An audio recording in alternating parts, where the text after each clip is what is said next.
Hi, Dean. Thanks for talking to me today. And great to meet finally after chatting over email a little bit. I know you've met our MD, Steve Poval, and also Mike Holiday when they came over to Portugal. Do you want to start by just giving me a bit of a quick overview about yourself and what you do? Yeah, sure, absolutely, Jason. So, as I say, my name's Dean Parr. I'm a cross-border financial advisor based out of Portugal. So, my role is really helping individuals who perhaps live in a current country such as the UK and are looking to move abroad to sunnier climates or whatever it may be. And I really help clients in looking after financial matters. So, looking at how their balance sheets looks effectively before moving in terms of their income sources, their wealth, and just really making sure it's structured appropriately prior to moving and upon coming to Portugal or any other EU destination. Okay, fantastic. So in terms of looking after portfolios, I'm guessing that also then runs into once they've moved abroad and finding different ways, to I suppose look at the or optimize their income. Yeah, so I mean, initially, the best conversation time to have is really prior to moving. So it's kind of looking at someone's situation and where they want to be, and looking if some things should be done prior to moving. So it takes a long time for someone to make a decision to move abroad, and it may be simple things like selling the main home. When is that going to happen? How their pensions are going to be treated, how their other investments, things like ISAs, national savings investments. So really taking advantage of what the UK has to offer, planning prior to move, and then we can structure wealth accordingly when they do finally come over and make the move into the EU. Okay, so when you said taking advantage of some of the things the UK has to offer before they move, what would be some examples of that? Well, so for example, if it's a retiree, they may have built up some pension pots. In the UK, there's eligibility for a pension commencement lump sum. So this is 25% tax free.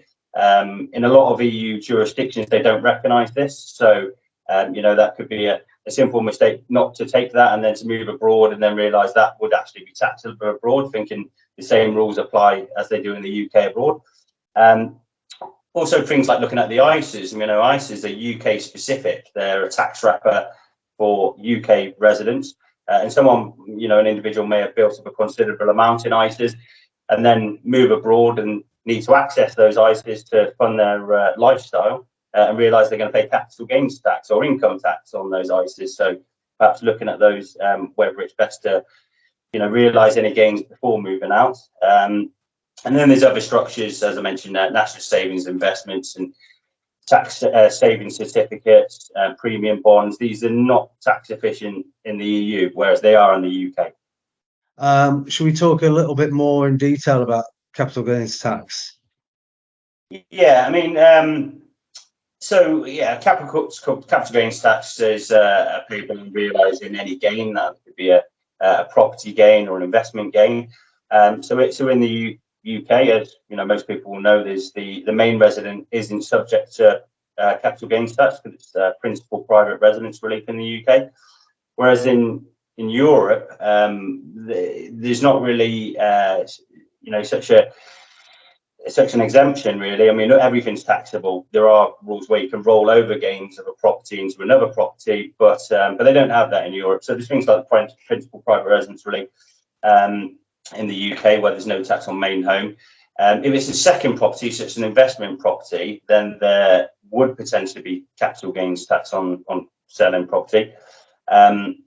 One advantage for people who've held property a long time and are thinking of moving out of the UK is that they potentially only pay capital gains tax from 2015. So for whatever the date was valued at in 2000, the value was at 2015. It's only the uplift in value since then, and any previous gains to that wouldn't be counted. So this is for property bought prior to this date. But yeah, other investments outside of ISA wrappers, and it's really just looking at what is the capital gains tax in the UK? Okay, if I surrendered them here or realised any gains in the UK, it's that rate. But what if I waited until I went to Europe and realised any gains in Europe? What would be the capital gains tax rate there? So it's kind of just knowing both rates and what's more advantageous for an individual. Okay. And does it, in terms of property, does it matter what strategy they've used on those second properties? In terms of either buy to let, short term lets, holiday homes, PBSA? Well, in the UK, it does make a difference because there's furnished holiday lessons that are preferential tax rates for UK tax residents. But not so much if it's held directly over in Europe. It's just a property, whether it's short-term rentals or long-term rentals, it doesn't really make a difference. It's just property income. One thing to mention on that about Portugal specifically is we have a advantageous tax regime called the non-habitual residence regime. It's basically it was launched to entice people to move to Portugal, and the Portuguese tax authorities say you'll pay no tax or minimal tax on most of your foreign income. So that does include property.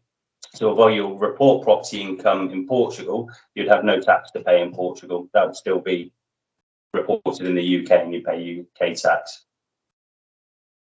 Oh, right, okay. And has that always existed, or when did that come into force? Well, yeah, it's been running for some years now. Came into force in 2012. I mean, the idea behind it was really to get wealthy individuals to move to Portugal. They'd pay minimal tax on their foreign income, but of course the Portuguese would get those taxes through indirectly, through them buying properties, spending money in the golf clubs, going out, eating out in the restaurants, etc. So it's a bit of a stimulus to boost the economy, and just another way of getting taxes. So yeah, hopefully it'll carry on for some years to come. But yeah, it's encouraging a lot of people to move to Portugal. But yeah, just to recap on that, so property income is tax exempt under the NHR, but it also includes foreign dividends as well. So you may have a company structure with holding numerous properties, and the main source of income is dividend payments, and the dividend payments would actually be exempt tax in Portugal, as well as if it was held directly as just an individual property. And it also includes pension income at a reduced rate of 10% flat rate, and foreign interest from savings is also tax-free. So certainly, obviously, for expats moving out to Portugal, then we obviously talk to clients here, or you get one of the common questions is, should I set up a separate company when I'm building a property portfolio? And if you're only talking perhaps one, maybe two properties, then possibly not, but maybe 2+ properties. And certainly then if you're looking to leave the UK, it is advantageous to do so. Yeah, absolutely. If you can source that income as dividends, yeah, absolutely. I mean, it's also just thinking about the eventual capital gains tax though on that particular company. It may be that you've set it up as the sole shareholder of the company, or it's a husband and wife, 50-50 shareholders. When the company is eventually sold, where would the capital gains tax fall due? Usually with companies, it will be based on where the individual is tax resident. So, it may be advantageous to use a company structure if the long-term plan is to move abroad. Dean, okay, so we get a lot of people obviously looking at property investment, but also discussing in terms of their pensions. Is this something that you can deal with yourself? Yeah, absolutely. I mean, a lot of the time I meet people over in Portugal and speak to people across the EU that contact me because their existing UK advisors can no longer advise them on their pensions. So they've perhaps been with the advice firms for many years, and they've had a letter through saying, we've noticed you move abroad and we can no longer manage your portfolio. And this is to do with passporting of advice. So the Financial Conduct Authority regulates the advice in the UK. And prior to Brexit, they used to passport all around Europe. But since Brexit, that's no longer the case. And the European Union have their own separate regulations. This is the Markets in Financial Instruments Directive, MiFID. So I fall under that license in Europe and can carry on advising people on their pensions. So, you know, they do have a smooth transition. They're not losing their advisor, and they still get active management going forward. Can also explain about the tax situation. So when people move to another country outside of the UK, on most pensions don't have taxing rights anymore. So what we need to do is get nil tax code applied, and then they would pay no tax in the UK on the pension, and all the tax would be reportable in the jurisdiction that they live. So as I mentioned, in Portugal, the NHR regime means it's a lower rate of tax, just a flat rate of 10%. Okay. So in terms of Brexit, not to get political, but I'm guessing Brexit has been quite good for yourself. Yeah, I mean, with COVID in the mix just after Brexit and things, there weren't too many people moving over or, you know, deciding to make the move to Europe at that point. But yeah, more and more inquiries of people who just can't, you know, deal with their existing advisor. So yeah, it's been quite good. Okay. And do you deal? You said that you obviously deal with people before the move as well. So you obviously deal with a lot of people that are still based in the UK. Yeah, I mean, it's just really having that initial conversation. As I mentioned, it's really just looking at someone's situation, their overall income and assets, and saying, you know, hypothetically, should you move to Portugal or somewhere else in the EU, this is how your situation would look. Because I suppose a lot of anxieties people have is thinking about financial matters, and you know, I've got my state pension, I've got my private pensions, and I know how it all sits, I know how much I tax, but I don't know how it all works abroad. So, you know, there's the sort of anxieties that I'm trying to eliminate from someone's mind initially. And if they're, you know, very near to moving, then we start putting a plan together in writing and of what to do and when to do it. Okay. And is it dramatically different to the UK? I mean, some people find the bureaucracy a little bit difficult with, you know, not know the language and few red tapes and hurdles to jump over. But it doesn't need to be, you know, with good guidance and dealing with the correct people, you know, everything can be dealt for you in a good way. So I work with a lot of immigration lawyers that can, you know, do all the necessary paperwork for the relevant visas. So just on visas, you know, the main visa that people are going for these days is proving that they have enough passive income to live in the new country, and that's usually fine. There were some previous visas, golden visas for buying properties of a certain value, etc. But the governments are reining back on that because of the, you know, the property situation with people buying up just to have a residence in Europe. So, but yeah, mainly the passive income visas. So we can put you in touch with good immigration lawyers. And then, of course, there's the accountancy side. You need to be doing tax returns in Portugal. So we can set you up with good accountants.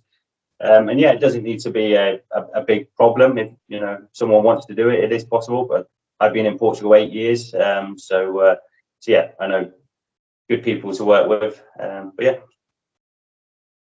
Buying property in Portugal at the present, how's the property Portugal or the Portugal property market currently? Yeah, we've had a lot of growth over the last sort of 5 years. I mean, significant growth. So I'm based just outside of Lisbon. So I mean, most areas of Portugal have grown, but Lisbon, you know, significantly.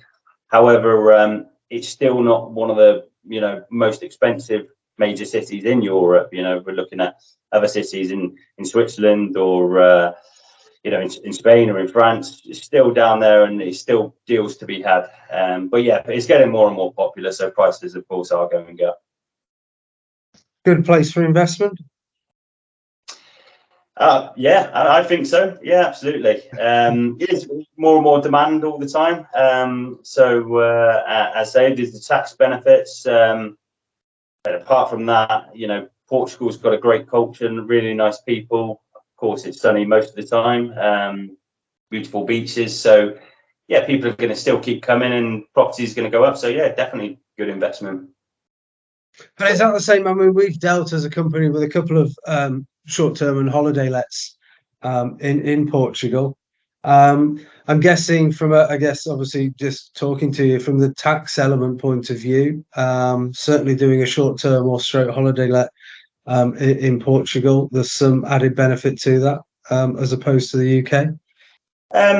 Yeah, I mean, so there's something called alojamento lodging in Portugal, which is equivalent of a short-term let in the UK, which has been very popular, and people have made good businesses out of doing this, buying properties and just offering it on a short-term let basis. Of course, people want to come over on the holidays and use of Airbnbs and renting out apartments, and that's been very popular. So yeah, we hope that continues over here. Again, the government are looking at making sure that there is enough property available for people, so they try and restrict the AL licenses a little bit, but yeah, hopefully that will continue the short-term net market over here. So moving on to other areas from a tax point of view, I have heard about, or there's no inheritance tax in Portugal, or I believe so. Could you expand a little bit on that? Yeah, so an individual is usually liable to UK inheritance tax on their worldwide assets if they are a UK domicile. So that means they were born in the UK, they've lived there most of their life, then they're considered a UK domicile, liable for UK inheritance taxes on the worldwide assets. But I've dealt with a number of clients over the years that have lived in Portugal for many years, and really cut their ties down with the UK, even though they are UK nationals or originally, born in the UK. And because they've lived here so long, a lot of them have learned the language and picked up a Portuguese passport and really grown roots here, then they could be considered that they've acquired a Portuguese domicile. And then what that means is either a Portuguese domicile, this is a Portuguese domicile of choice, then they're only subject to UK inheritance tax on their UK assets. So, and of course, in the UK, there's a nil rate band of £325,000 per individual, which is exempt inheritance tax. So if that's all they've got in the UK, that's exempt. And in Portugal, they don't have inheritance tax per se. They have a stamp duty, which the beneficiary of an inheritance would have to pay if they're not a direct line descendant or ascendant. So basically, if it's not going to the children or it's not going to the parents, then potentially the beneficiary would pay a flat rate of 10%. So I always give the example: if an individual left a load of money in his will to the cleaner, then the cleaner would have to pay 10% tax in Portugal. But no, if it's just his family members, then and they're domiciled in Portugal, then no tax. Okay, so sorry, just to sort of clarify that, how long would you have to be in Portugal to get that status? Well, under the rules, they would have to be at least a minimum of 5 years in Portugal. But I mean, the main factor really is making Portugal their main home, and so that in terms of having their political, social, economic interests in Portugal. So, for example, if someone said, well, all my interests are in Portugal, but I want to get buried in the UK, well, they're in their UK domicile, they've got to want Portugal is my home, this is where I'm getting buried, this is where I'm going into long-term care and everything that. So yeah, but as a question, they say minimum 5 years, but it's more about the overall situation of the individual. But just on that, property investment is as an investment, so short-term lets in the UK doesn't really affect domicile because that's just an investment. That's a source of income, and it happens to be in the UK having property there. So, so that one. Whereas if they had a home and had keys for that home and then regularly used it, then that's different. But if it's just a property that's short-term let, investment return, pays them some passive income, then that's not a problem. Yeah. So they can leave their property portfolio. They don't have to sell up. It's left in the UK, but like you say, as long as they don't utilise it themselves. Exactly. Yeah. Okay, brilliant. So Dean, if we had a situation where a client was looking to sell a business perhaps a director of a company, they want to sell up and move abroad. Is that something that you can deal with? Yeah, I mean, it's again, it's really looking at the tax situation of if the individual sold the business being a UK tax resident, or if they sold the business as a resident elsewhere. So the individual's liable for capital gains tax where they are based as a tax resident. So if someone had a business, then moved to Portugal, then Portugal would have taxing rights on the business sale gains there. So it's really about exploring what the UK has available first. So we used to have the entrepreneurs relief up to certain limits. You can sell a business and then you get a reduced capital gains tax in the UK. Or it could be looking at jurisdictions that have lower capital gains tax rates than the UK. I mean, Portugal, for one, the capital gains tax isn't lower than the UK. Fortunately, it's the same. So, but it doesn't have entrepreneurs relief. So, you know, in a lot of the situations, it's sometimes best to sell the business before moving. In this instance, Portugal. But as I say, there are other jurisdictions they may want to consider. So Dean, we've got a lot of clients that have built up property portfolios already. A lot of them as well are utilising them as short-term lets. Obviously using our expertise, etc. When from a management point of view, if somebody was to have a portfolio of short-term lets and then move over to Portugal, what would be the tax implications on the income of that portfolio? Yeah, it's a good question. So with property income in the UK, if it's held directly, i.e., you're the owner of the property, there's no company structure around this. Well, in that scenario, the property will always be taxed in the UK. So, you know, the UK has double tax treaties with most jurisdictions worldwide. And basically, because it's what we call an in situ asset, i.e., it's rooted to the ground in the UK will want tax on that wherever you live in the world.